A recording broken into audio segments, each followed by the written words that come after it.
जय Hind everybody. Again आज सबसे महत्वपूर्ण लेक्चर है, सबसे बढ़िया एक हमारे गेस्ट है। आप लोगों को कल ही मैंने बता दिया था कि आज हमारे बीच में श्रद्धा पाटीदार जो सीए फाइनलिस्ट है वो मौजूद होंगे। उनके साथ हम बहुत सारी चर्चा करेंगे और आपको पता है कॉमर्स वाले जो भी स्टूडेंट्स हैं आप लोग सब अपने क्वेश्चंस भी पूछ सकते हैं। आप एक सीए जो फाइनल ईयर में है उस लड़की से मतलब उस मैम से बात करोगे आप तो काफ़ी मज़ा आएगा, आपको बहुत सारा नॉलेज मिल सकता है। आपको अपने क्वेश्चंस भी जैसे आप लोगों को अभी हम लोगों का एक करंट वो है कि इंडिया की इकोनॉमी का अब क्या होगा, तो उसके लिए जानने के लिए हम लोग सबसे महत्वपूर्ण जो बोलते हैं ओके। तो श्रद्धा ज्वाइन कर चुकी है और उसकी रिक्वेस्ट भी आ गई है। हम बहुत ही जल्द ठीक 11 बजे लाइव हो चुके हैं हम लोग एक्सैक्टली वेटिंग फॉर श्रद्धा। अभी तक मैं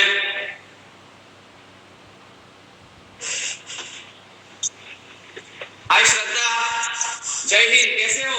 जय Hind sir, I am good. जय हिंद, नमस्कार। और सुनाओ, सब बढ़िया है?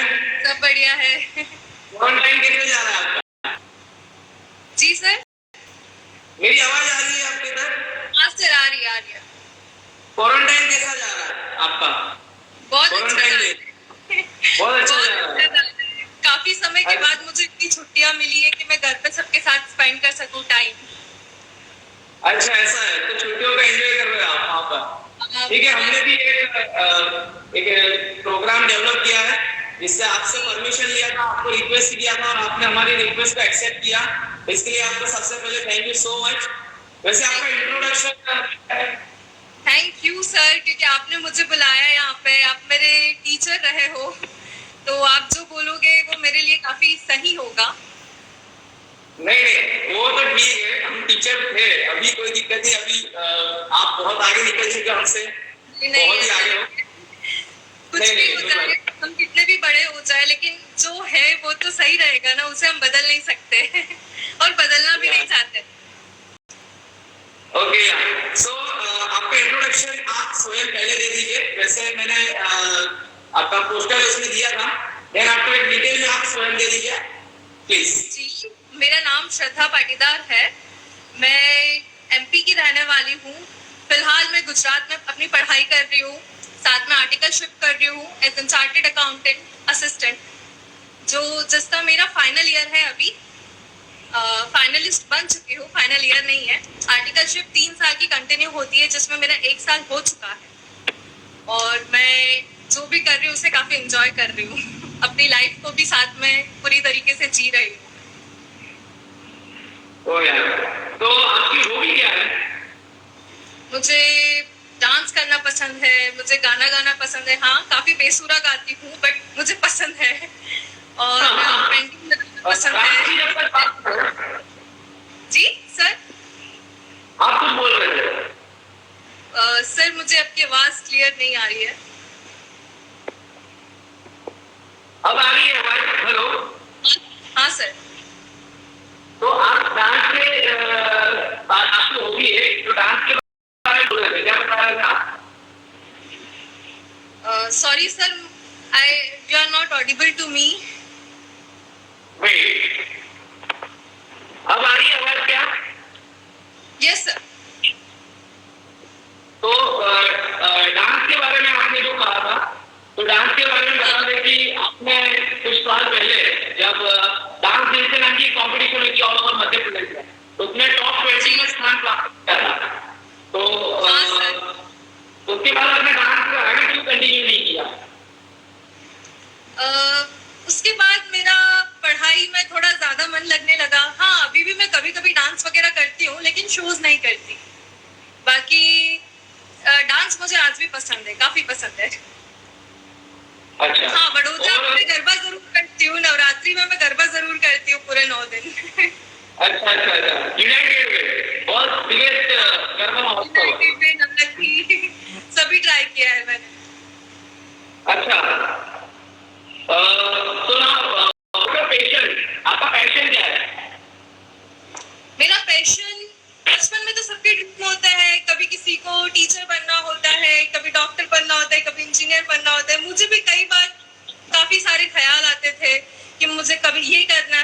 अभी वो करना है।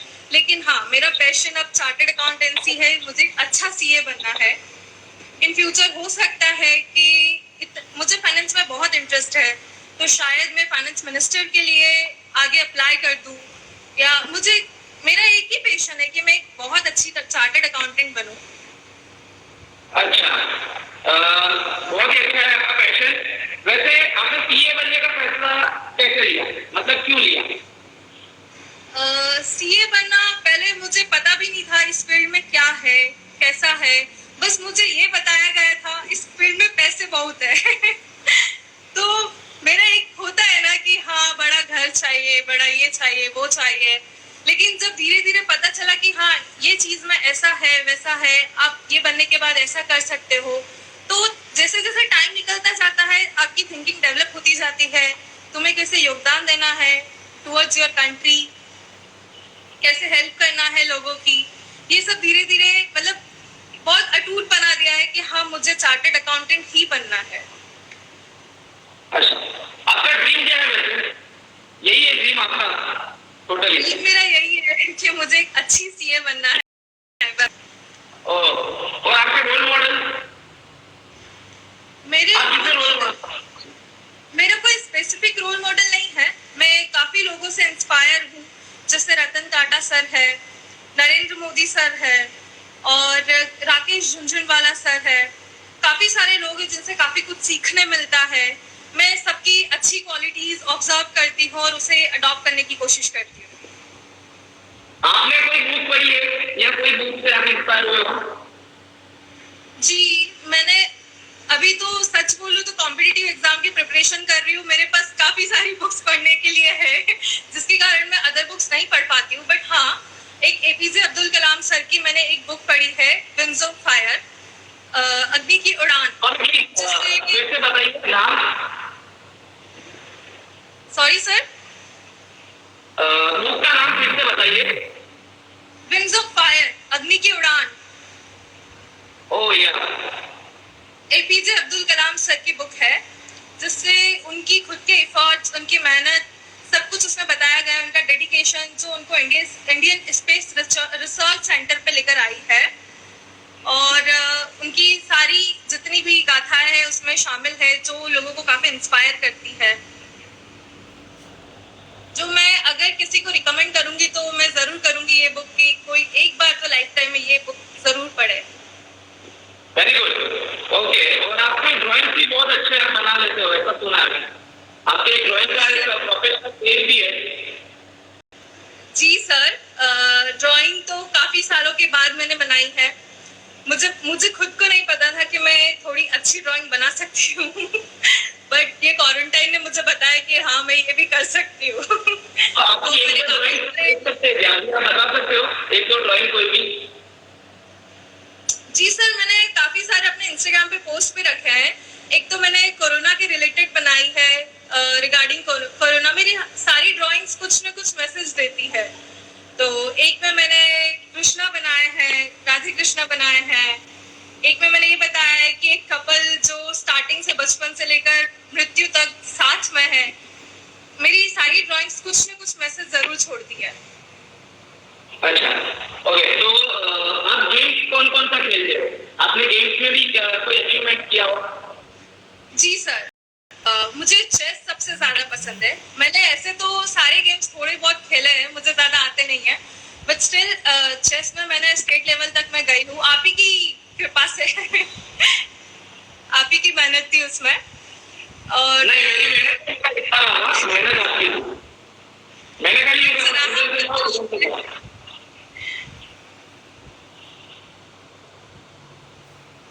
तो अभी भी आजकल जब मैं फ्री होती हूँ तो मैं चेस खेलती रहती हूँ। अच्छा, और जीएसटी के बारे में आपका क्या कहना है?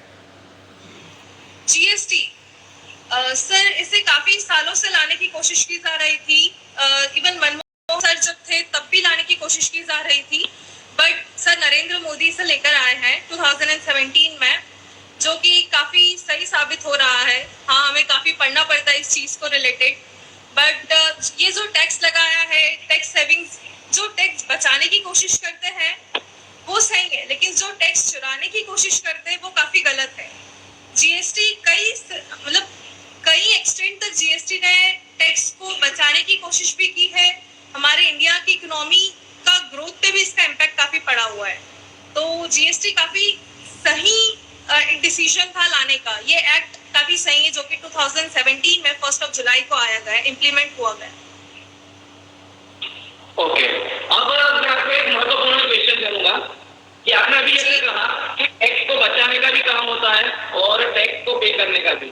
तो आप जो सीए लोग होते हो, जो सीए सबसे चार्टर्ड अकाउंटेंट बोलते हैं, वो लोग मैक्सिमम अपनी कंपनी और उसकी जो टैक्सेस होते हैं कि कैसे बचाया जाए, वो काम में ज्यादातर ध्यान लगाते हैं। अब हम आपसे पूछेंगे कि टैक्स आता है वो तो देश के हित में होता है, देश की सुरक्षा के जो सैनिक वगैरह उन लोगों की सैलरी और इक्विपमेंट के लिए। तो आप कहीं ना कहीं देश के साथ कोई गलत नहीं कर रहे, आपको ऐसा नहीं लगा? आपने काफी अच्छा क्वेश्चन पूछा है, मैं इसका आपको जवाब देती हूँ कि टैक्स बचाना और टैक्स चुराने में काफी डिफरेंस है। टैक्स चुराना की जो इनकम आपने कमाई है वो आप उस पे आप टैक्स नहीं पे कर रहे, और टैक्स बचाना इज द थिंग कि हम किस तरीके से ऐसे इन्वेस्टमेंट करें जिससे हमें टैक्स कम भरना पड़े, जिससे हमारी मैन्युफैक्चरिंग सेक्टर्स ज्यादा बढ़े, जिससे हमारी इंडिया जो कि डेवलपिंग कंट्री है वो काफी ग्रोथ करे। उसे टैक्स बचाना बोलते हैं, जो कि सही है, और टैक्स चुराना जो कि गलत है। एज अ सीए मैं टैक्स बचाना चाहूंगी, टैक्स चुराना नहीं। अच्छा, ओके। और जो लॉकडाउन का जो फैसला हमारे इंडिया में बहुत जल्दी ले लिया है, लेकिन यूएसए वालों ने अपनी इकोनॉमी बचाने के लिए फैसला लिया कि नहीं, हम इकोनॉमी बचाएंगे, लॉकडाउन खुला रखेंगे। तो वो फैसले के बारे में आपका क्या कहना है? अच्छा, यूएस में डोनाल्ड ट्रंप ने इस सिचुएशन को देखकर लॉकडाउन नहीं लॉकडाउन इम्प्लीमेंट नहीं किया कि इकोनॉमी पे इम्पैक्ट आएगा। लेकिन अगर लोगों की जानें चली जाएगी तो फिर उस इकोनॉमी का क्या करोगे? इकोनॉमी कैसे बढ़ेगी? कौन काम करेगा? तो सर नरेंद्र मोदी ने जो इंडिया में फैसला लिया है, काफी शुरुआत में ही उन्होंने लॉकडाउन इम्प्लीमेंट किया ताकि लोगों की जान बच सके, लोग सेफ रह सके, और बाद में वापस इस साल 0 ग्रोथ रहेगी इंडियन इकोनॉमी में। बजट में बताया गया था, निर्मला सीतारमन का एक गोल है कि बाय 2024 उनको उनकी इकोनॉमी ट्रिलियंस में करनी है, Indian economy 5 trillion economy dollars. But इस सिचुएशन को देख के ये पॉसिबल नहीं है। ये था अगर हर साल जीडीपी रेट हमारा 8 to 9% से बढ़ता, लेकिन अभी ये पॉसिबल नहीं है। अगले साल 0.8% ही ग्रोथ दिखाई दे रहा है फिलहाल इस सिचुएशन को देखकर। बट स्टिल हमारे लोग सेफ है, घर में खाना है, जीवन सबसे महत्वपूर्ण तो वही है ना कि लोग जीवित रहे। अगर लोग ही जीवित नहीं रहेंगे तो फिर कैसे आगे बढ़ेगी देश, कैसे आगे बढ़ेगा? सिचुएशन अमेरिका में यही सिचुएशन है कि 10 लाख करीबन कोरोना वायरस से अफेक्ट हो चुके हैं लोग, और काफी हजारों की मात्रा में उनकी मृत्यु भी हो चुकी है, जो कि काफी खतरनाक साबित हो सकता है आगे के लिए भी उनके लिए। ओके, तो आपका इंडियन इकोनॉमी को आप किस प्रकार से डेवलप करेंगे, गवर्नमेंट किस प्रकार से इम्प्लीमेंट करेगी, उसके बारे में क्या आपका पॉइंट ऑफ व्यू है? गवर्नमेंट तो सर वो अपना काम सही तरीके से कर रही है, उन्हें हमें समझाने की कोई जरूरत ही नहीं है। But still there are corruption, जो भ्रष्टाचारी है, उनके अगेंस्ट लॉ है, लेकिन उस लॉ को स्ट्रिक्ट करना पड़ेगा, उसके अगेंस्ट एक्शन लेना पड़ेगा, तभी हमारी इंडियन इकोनॉमी फिर से डेवलप कर पाएगी, रीडेवलप कर पाएगी। काफी सारे जो एमएलएस है, छोटे छोटे क्षेत्र में जो सारे लोग हैं, विधानसभा के लोग हैं, उन सभी को अपने अपने क्षेत्रों में काफी सही तरीके से, जो भी हमारे टैक्स पेयर्स जो टैक्स पे कर रहे हैं, उन सभी पैसों को सही तरीके से यूटिलाइज करना पड़ेगा। इस सिचुएशन को देखकर बहुत गंभीर सिचुएशन है ये, लोग बहुत पैनिक हो रहे हैं, बट धीरे धीरे ये सब हो जाएगा और हमारी इंडियन इकोनॉमी भी फिर से ग्रोथ करने लगेगी। ओके, पॉलिटिक्स में आपको इंटरेस्ट है? जी सर, पॉलिटिक्स में आपको इंटरेस्ट है क्या? पॉलिटिक्स में काफी ज्यादा तो नहीं, बट एक सीमित समय तक है मुझे इंटरेस्ट। तो आपने अभी कहा ना कि आपको मैं इन सब में देखती हूँ, बजट एंड ऑल में मुझे इंटरेस्ट है। और एक जो मेरे करियर से रिलेटेड जो भी चीजें हैं उन सब में मैं अपडेटेड रहती हूँ, मुझे इन सब चीजों में बहुत इंटरेस्ट है। अच्छा, और आप जिस प्रकार से अभी कोई गेम को खेलते हो या नहीं खेलते हो? हाँ, मैं चेस अभी भी कंटिन्यू करती हूँ, मुझे चेस खेलना काफी पसंद है।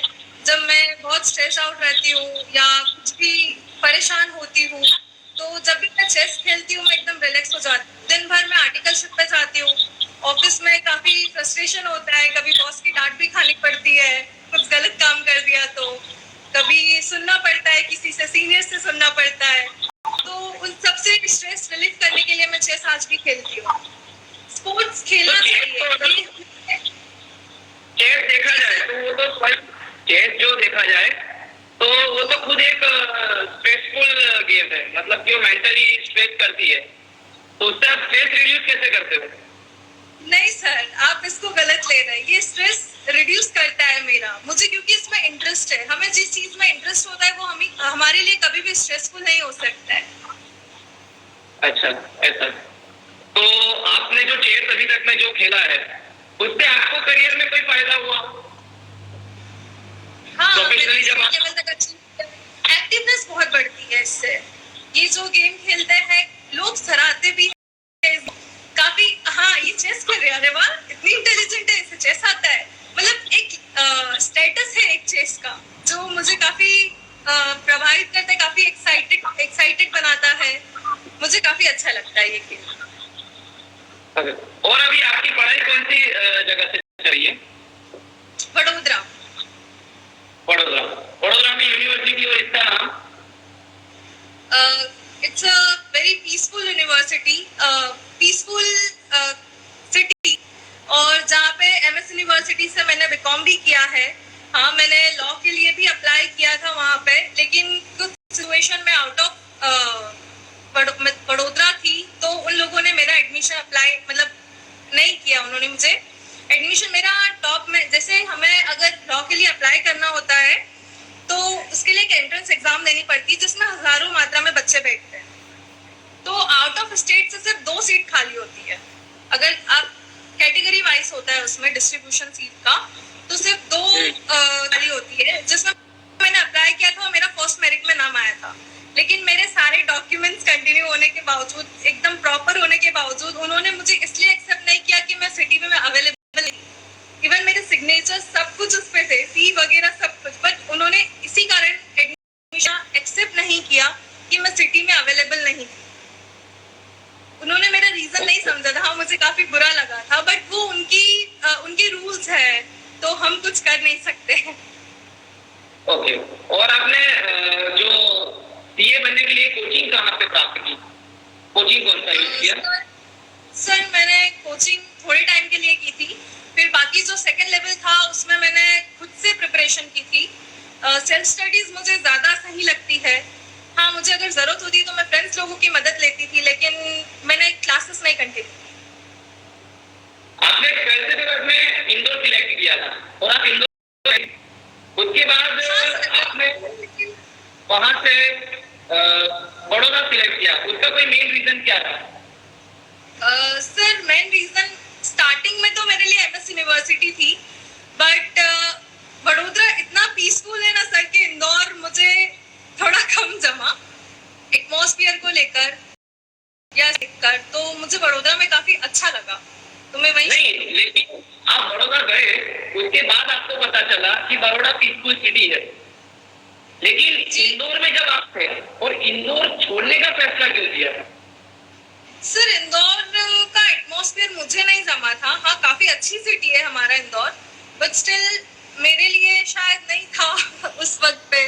अभी है बट पहले नहीं था। This is very good view कि हमारा कुछ भी हो लेकिन वो चीज को अदर्स नहीं होने देना। That is first great, very good. मैं मान गया आपको, मैं तब से आपसे यही कबूलवाना चाहता था कि इंदौर से बेहतर बड़ौदा है और इंदौर नहीं है, लेकिन आपने ये चीज बताई कि नहीं, हमारा इंदौर अच्छा है, बड़ौदा अच्छा हो सकता है। Am I right? हाँ, लगता है, बट इंदौर डेफिनेटली अच्छा है। जहाँ की मैं हूँ वो चीज मेरे लिए कभी खराब नहीं होगी। अच्छा अच्छा, वेरी गुड वेरी गुड, बहुत अच्छा लगा आपके आंसर सुन करके। और उसके बाद अब आप लोगों के जो हमारे व्यूअर्स है वो तकरीबन कॉमर्स स्टूडेंट्स है, उनको क्या मैसेज देना चाहोगे कि करियर को किस प्रकार से डेवलप किया जाए? जो 11th-12th में अभी जो स्टूडेंट है करंट में, उनके लिए स्पेशली कोई मैसेज बताइए। जी, मैं उन्हें यही कहूंगी, आप आगे लाइफ में कुछ भी डिसाइड करो, कुछ भी करो, जिस चीज में उनको इंटरेस्ट है वो करो, फोर्सफुली कुछ मत करना। ऐसा नहीं कि सीए बहुत अच्छा है, बहुत पैसा कमाना है, बहुत काफी अच्छी सिचुएशन है, बट अगर हमारा मन नहीं है ना तो हम उस चीज को कभी कर नहीं पाएंगे। काफी सारी फील्ड्स है, जो भी करो बट कंसिस्टेंसी के साथ में होना चाहिए, फुल ऑफ डेडिकेशन होना चाहिए। जिस चीज में भी हमारा इंटरेस्ट है वो रहना चाहिए। ऐसा नहीं कि आज ये करना है कल कुछ और करना है, ये छोड़ दिया इसमें मन नहीं लग रहा है। जो भी करो पूरी कंसिस्टेंसी, पूरी डेडिकेशन, सब कुछ हमें उसमें हमारा सौंप देना होगा, पूरा इंटरेस्ट हमें उसी में लाना होगा। और जो बच्चे कई बार मतलब सीए का एंट्रा होता है, जो सीए सीपीटी बोलते हैं आप लोग, तो उसके एंट्रा एग्जामिनेशन में फर्स्ट अटेम्प्ट में फेल हो जाते हैं, उसके बाद में वो क्विट कर जाते हैं, तो उनके बारे में आपका क्या कहना है? That's very okay sir. मैं खुद सीपीटी में फर्स्ट अटेम्प्ट में मैं फेल हुई हूँ। काफी पहले बार जो रैंकर स्टूडेंट्स होते हैं ना, उनके लिए ये सारी चीजें बहुत डिप्रेसिंग होती है, बहुत ज्यादा। मैं अपनी स्कूल में मेरी भी रैंक होती थी, बट अगर यहाँ पे आके फिर फेल होना काफी मतलब स्ट्रेसफुल होता है, बट स्टिल फेल होना कोई गलत बात नहीं है, क्योंकि ये कॉम्पिटिटिव एग्जाम है। हमें पता है इतने बच्चे यहाँ पे बैठते हैं और एक सिंगल परसेंटेज में रिजल्ट आता है, तो फिर भी अगर हम फेल हो रहे हैं और दूसरी बार अगर हम प्रयास करके पास हो रहे हैं तो उससे बड़ी सफलता और कुछ नहीं हो सकती। ओके, और आपने नर्सरी से लेकर के अब तो क्लास 8 तक की पढ़ाई कहाँ से करी? जी सर। नर्सरी से लेकर के, मेरा आवाज आ रहा है ना आपको? हाँ सर, हाँ सर। तो नर्सरी से लेकर के क्लास 8 तक की या 9 तक की पढ़ाई कहाँ से करी?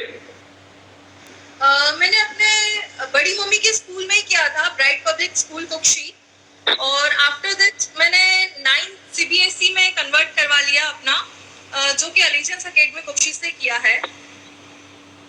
लेकिन जो ब्राइट पब्लिक थी वो इंग्लिश मीडियम थी या हिंदी मीडियम थी? जी सर, इंग्लिश मीडियम थी, लेकिन सीबीएसई पैटर्न थी, सीबीएसई एफिलिएटेड नहीं थी। ओके, तो आपको कोई उस समय कोई परेशानी या दिक्कत आई हो, जैसे एकदम से आप जब एमपी बोर्ड से सीबीएसई में गए थे? काफी परेशानी आई थी, लिटरली मैं दूसरे दिन आके घर पे रो रही थी और बोल रही थी कि पापा से मैं इस स्कूल में नहीं जाऊंगी। मैंने सारे सब्जेक्ट्स की गाइड वगैरह खरीद ली थी, काफी रोई थी, इतना रोती थी क्योंकि मैंने नर्सरी से 8 तक कभी 90 से कम परसेंटेज नहीं लाई हूँ मैं, और कभी फर्स्ट रैंक से सेकंड रैंक पे नहीं गई थी। लेकिन यहाँ पे जैसे ही मुझे सब कुछ नया लगा, कुछ समझ नहीं आ रहा था।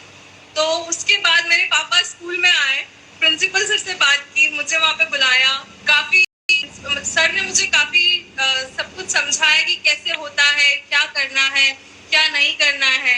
उन सभी ने मुझ पे बहुत ध्यान दिया था और उसके लिए मैं आज तक सबकी बहुत शुक्रगुजार हूँ। सबने काफी मेहनत की है मेरे पीछे, सिर्फ मैंने ही नहीं, सबने मेहनत की है, तभी आज मैं यहाँ तक आ पाई हूँ। उसके बाद 9 to 12 का जो सफर रहा आपका, 9 to 12, उसके अंदर आप कुछ अपने एक्सपीरियंस कोई शेयर करना चाहते हो, कोई best experience, anything else? 9 to 12 जो रहा है ना, मतलब वो साल मेरे को हमेशा चाहिए। काश उन सालों से कभी मैं बाहर नहीं आ पाती। मेरा यही मतलब अगर मुझे कोई बोले ना तो मैं यही बोलूंगी कि मुझे स्कूल लाइफ चाहिए, वो भी एलिजेंस वाली। काफी सारे इंसिडेंट्स हुए हैं 9 to 12 में, मेरे काफी सारे फ्रेंड्स बने हैं और काफी सारे टीचर्स थे जो कि बहुत आपको कमेंट दिख रहे क्या? दोस्तों को क्रेडिट देगी या नहीं? हाँ, रुक्कू दूंगी ना। मेरी बेस्ट फ्रेंड थी रुक्कू, है अभी भी। और उसके बाद आपसे ये क्वेश्चन पूछेंगे, ऐसा कोई एक्सपीरियंस इंसिडेंट बताओ जिसमें कि आप फर्स्ट टाइम में अटेम्प्ट नहीं कर पाए 9 to 12 के अंदर, और उसके बाद आप उसमें अटेम्प्ट कर पाए हो या कुछ ऐसा। 9 to 12 की बात कर रहे हो आप? यस, उसके बाद हम आपको कॉलेज का भी पूछेंगे। नाइन्थ में ना मेरे साथ एक प्रॉब्लम हो गई थी। हम सभी ने एग्जाम्स दिए नाइन्थ के, और मेरी जो साइंस की कॉपी थी वो मैम से मिसप्लेस हो गई थी एग्जाम, एनुअल एग्जाम। तो उस समय मुझे सभी मेरे class teacher, principal sir, ma'am, जो मैम से कॉपी मिसप्लेस हुई थी, उन सब ने मुझे बुलाया रिजल्ट वाले दिन पे। उससे पहले किसी ने मुझे बताने की, मतलब किसी की हिम्मत ही नहीं हुई कि वो मेरे को बताए, क्योंकि उनको पता था कि मैं पूरी बस्ट हो जाऊंगी मतलब रो दूंगी मैं वहीं पे। तो उन्होंने मुझे फिर काफी धीरे से समझाया। हाँ, इवन डायरेक्टर सर भी वहां पे थे मौजूद कि बच्ची पे क्या इफेक्ट होगा। और हाँ, जब छोटे होते हैं तो अपने मार्क्स से रिलेटेड और काफी इन सब चीजों से बहुत अटैच्ड होते हैं कि नहीं अभी मेरा रिजल्ट आने वाला है, क्या होगा, क्या परसेंटेज होंगे, क्या रैंक होगी, काफी एक्साइटमेंट रहती है। और सीबीएसई में आने के बाद वो मेरा पहला साल था और पहले ही साल में मेरे साथ ऐसा हो गया। तो उसी का एग्जाम मुझे फिर से देना, सप्लीमेंट्री जिसको आई थी उन बच्चों के साथ में।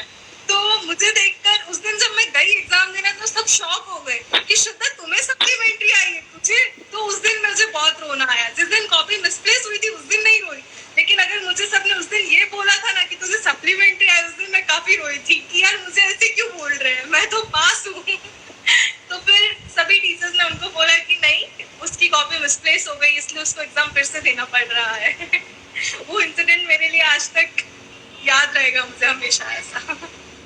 Very good. ओके, और कुछ ऐसा कोई पर्टिकुलर आपको प्रोग्राम या एक्सेट्रा रहा हो जिससे आपने बहुत सारी कुछ चीजें लर्न की about life in school life? जी सर, नाइन्थ के बाद तो मैंने डांस में, मेरे को बहुत ज्यादा इंटरेस्ट था, तो 2 महीने में समर कैंप में डांस भी करती थी, फिर समर कैंप में काफी सारे गेम्स खेलती थी। लेकिन आफ्टर 10th मैंने आपके साथ एक एवीएल किया था जहाँ पे मुझे काफी कुछ सीखने मिला, लोगों से कैसे कम्युनिकेट किया जाए, अपना कॉन्फिडेंस कैसे बढ़ाया जाए। फिर 1 महीना तो मतलब हम लोग धूप में पूरे रगड़ गए थे लोगों को कन्विंस करते करते कि sir please help us. But काफी सारे लोगों ने हमें मदद भी की थी, काफी सारा पैसा हम लोगों ने इकट्ठा किया और उस इवेंट को काफी अच्छे से ऑर्गेनाइज किया था, जिसमें हम 8 लोग क्रू मेंबर्स थे और एक हमारे आप लीडर थे 3,50,000। जी sir, 3,50,000 rupees collected by you. 3,50,000 rupees collect किया था आप 8 लोगों ने मिलकर भी इसका काम किया। हम काफी छोटे बच्चे थे तब। लाइक अगर आज देखते हैं ना 10th वाले बच्चों को तो अरे ये तो बहुत छोटा बच्चा है, लेकिन उस सिचुएशन में हम थे जब हमने ये किया था। तो आज काफी प्राउड मोमेंट होता है कि जी सर, वही मैं बता रहा था कि आप उस वक्त में अगर ये काम कर सकते थे तो आज आप कितने कॉन्फिडेंट होंगे। जी सर, जरूर ओके, उसके बाद कॉलेज के अंदर जब आपने फर्स्ट डे अटेंड किया तो उस दिन आपने क्या सोचा था? सर मैं सही बोलूं ना तो मैंने आज तक एक भी लेक्चर अटेंड नहीं किया इन बीकॉम, और आज मेरे हाथ में डिग्री है क्योंकि मेरे पास इतना टाइम होता था कि मैं कॉलेज जाके लेक्चर अटेंड करूं और फिर अपने सीए का भी पढूं। सबसे फनी तो ये लगता है जब लोगों को बोलती हूँ ना कि सीए कर रही हो, लोग बोलते कौन सी यूनिवर्सिटी से सीए कर रहे हो, तो फिर ऐसा होता है यार कैसे समझाएं इनको कि सीए के लिए कोई यूनिवर्सिटी नहीं होती है ये कॉम्पिटिटिव एग्जाम है। ओके, ये जो आज का जो शो है उस शो के बारे में आप दर्शकों को क्या कहना चाहोगे? ये शो के बारे में मैं लोगों को ये बोलना चाहूंगी कि सिचुएशन आजकल की जो क्वारंटाइन सिचुएशन ऐसी है जिससे लोग बहुत पैनिक हो रहे हैं कि कोरोना आ गया, ये हो गया, वो हो गया। तो उस चीज को डिस्ट्रैक्ट करने के लिए आपने जो शो इम्प्लीमेंट किया है, इससे लोगों को काफी मैसेजेस जाएंगे, काफी कुछ सीखने मिलेगा, डायरेक्शंस मिलेंगे कि उनको इन फ्यूचर वो क्या कर सकते हैं, क्या करना चाहते हैं, उनके माइंड क्लियर होंगे। ये जो टाइम ब्रेक है स्पेशली 11th-12th के बाद जो बच्चे हैं उनके लिए भी, और आफ्टर 10th वाले बच्चे हैं ना उनके लिए भी कि आप कौन सा सब्जेक्ट लेना है, किस फील्ड में जाना है, एक तरह की काउंसलिंग भी बोल सकते हैं हम इसको। गुड। और उसके बाद मैं आपको एक आखिरी क्वेश्चन पूछना चाहूंगा कि लास्ट में अगर सिंगल लाइन में कोई सेंटेंस बोल करके इस शो को एंड करना है तो आप कौन सी सेंटेंस से सभी को एक गुड मैसेज दोगे? जो भी करो मन लगा कर करो। अगर तुम्हारा मन नहीं रहेगा ना उस चीज में, तो उस चीज को करने का कोई मतलब नहीं होगा। कंसिस्टेंसी बहुत जरूरी है, हमारा इंटरेस्ट बहुत जरूरी है। हाँ रुकैया, बस मेरा हो गया है, खत्म हो गया है।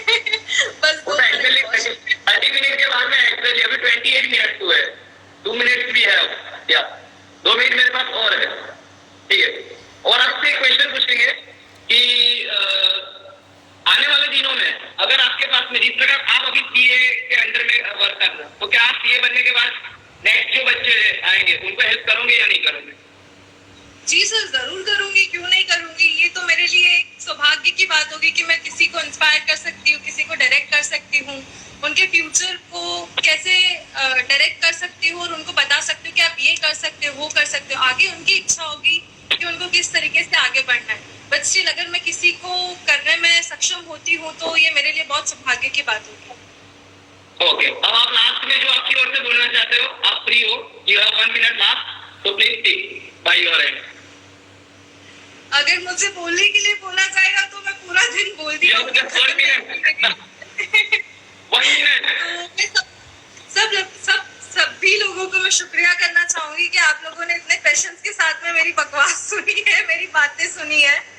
और मुझे सर आपसे बात करके काफी अच्छा लगा है। काफी समय के बाद हम इस तरीके से क्वेश्चन आंसर्स कर रहे एक दूसरे से। हाँ, थोड़े टाइम पहले मैं आपसे मिली थी, तब भी मैंने बहुत पकाया था आपको, बट आज मैं सबको कुछ ना कुछ बता पाई हूँ। जो सिचुएशन में मैं हूँ, मैं क्या करती हूँ, अपने बारे में बता पाई हूँ। आप क्या कर सकते हो इसके बारे में बता रही हूँ मैं। और Rukaiya, thank you so much. हाँ, हिंदी अच्छी हो गई है मेरी। Okay sir, thank you so much. फिर मिलेंगे हम कल और नए कैंडिडेट के साथ में। आपने हमको आपका कीमती समय दिया, उसके